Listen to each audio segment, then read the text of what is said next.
Hey everyone, welcome once again to the Shekinah Glory Remnant channel. And it is my pleasure, my honor to be able to be used as a vessel by the Most High in order to help in the gathering of His people. Today we're going to be talking about reprobates.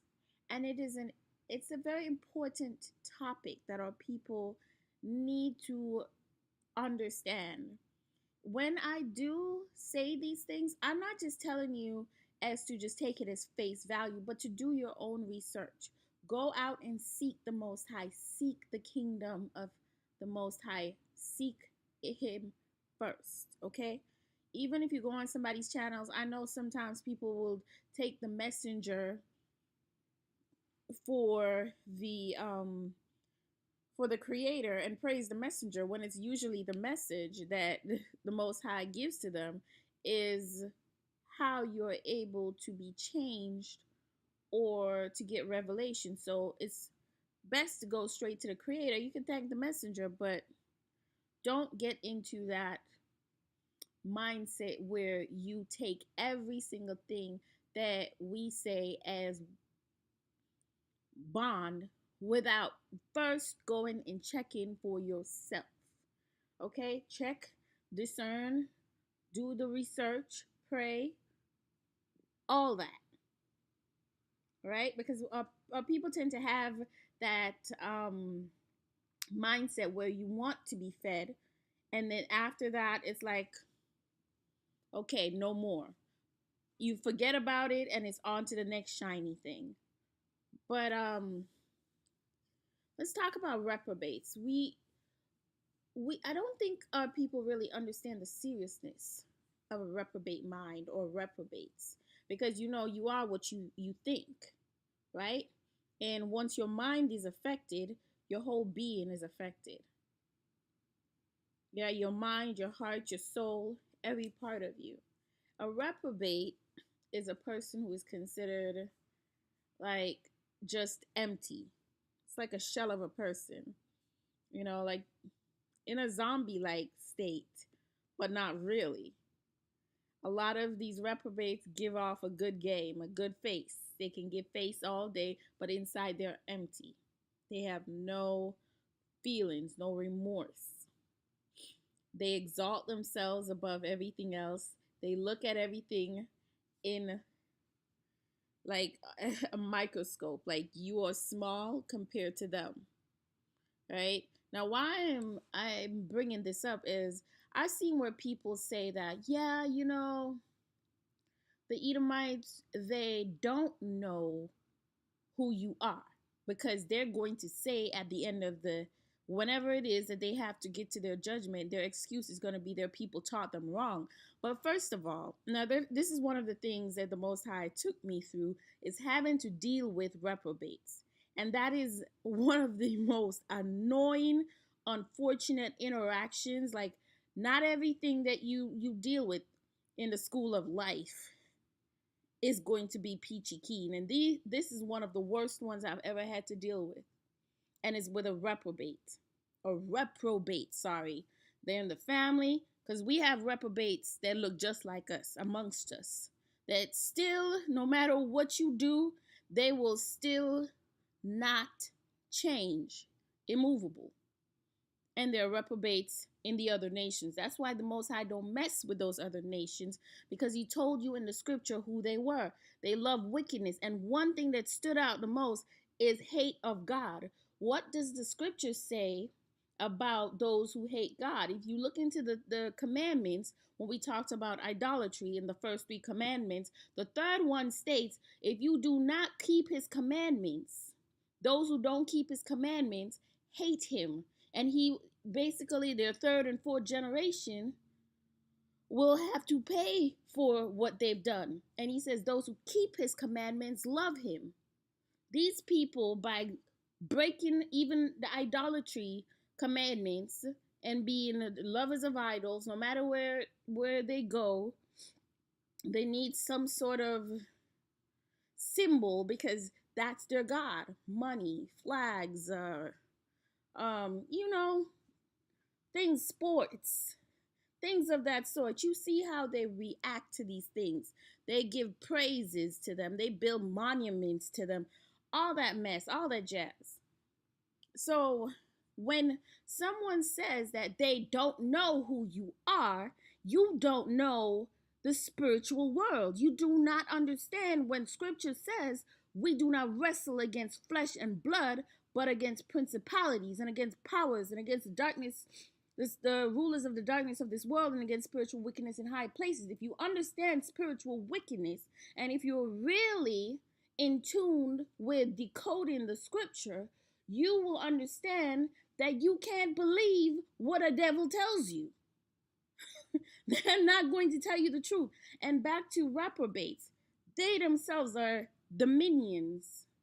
They have given themselves to wickedness and to the wicked works of the enemy. They are literally their father reincarnated on this planet. So when someone says they don't know, really? Because there's a thing with reprobates, it's called selective amnesia.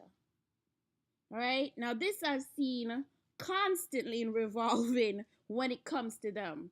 They have selective amnesia. They know something. And I mean, they know the truth. But because it does not line up with their agenda or their pleasantry, they don't acknowledge it. And by not acknowledging it, they don't give it power. They don't let you know that they know, but they do. Oh my goodness. If I could really just get into this selective amnesia, if y'all have dealt with people with the Jezebel spirit, which are like narcissists, sociopaths, psychopaths, people with histrionic personality disorder, anything of that sort, they will get you with that. If you still think for a second that they're like, no, our families didn't teach us, or they're going to go to God and say, oh, our people led us wrong, despite the fact that the truth has always been out there, and they themselves have been sitting on it, you think the Most High is not even going to excuse them. That is why he says they are destroyed for what they have done to Jacob, because he knows the lies they tell. You, on the other hand, keep not holding them accountable. I'm not saying, when I say love your enemy, I didn't say not to hold them accountable, because they will use that in order for you to use it to go and try to gain pity. Oh, they really didn't know. Oh, their people led them wrong. Really?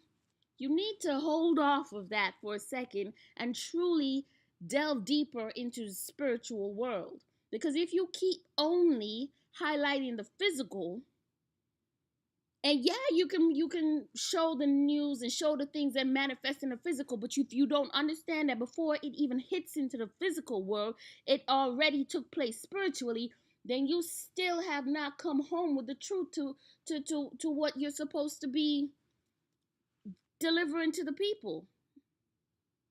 These things happen spiritually. We are wrestling against spiritual things. And if you keep falling for the okie doke, then no, they really don't know, because they're good actors and actresses. That's what reprobates are.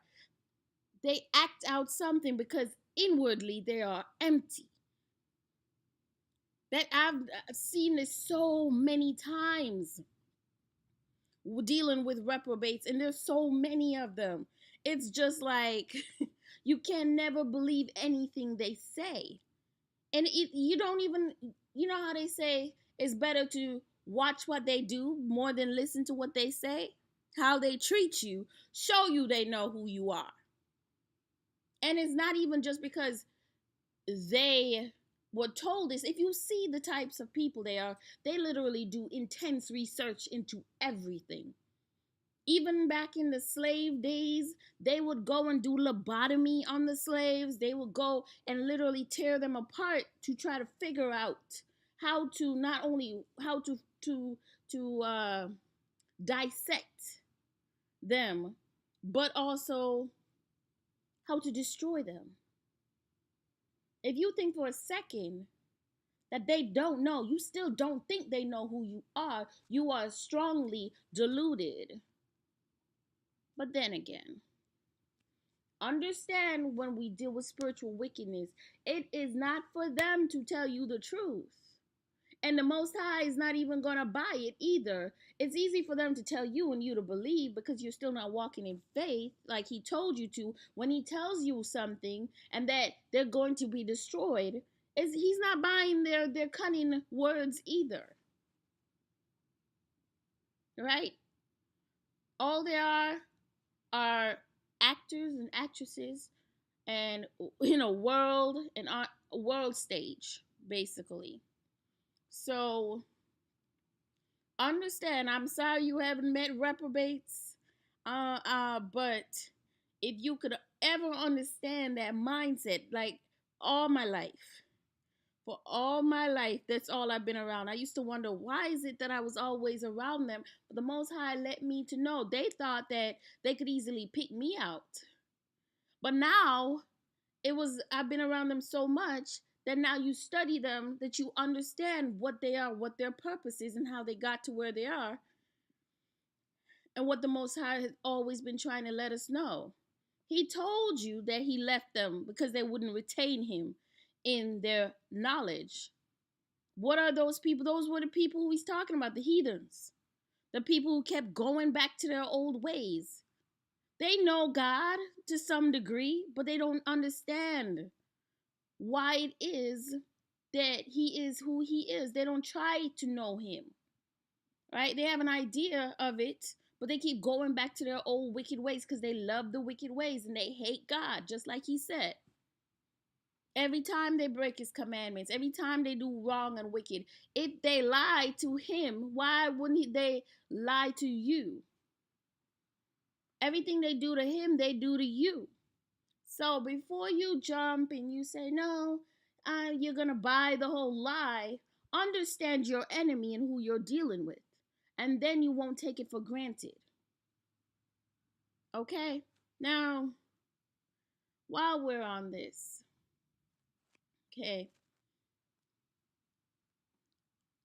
we need to read more into even, Solomon and Yahushua's life when it came into deliverance ministry, and take into account that what we see is not always what is.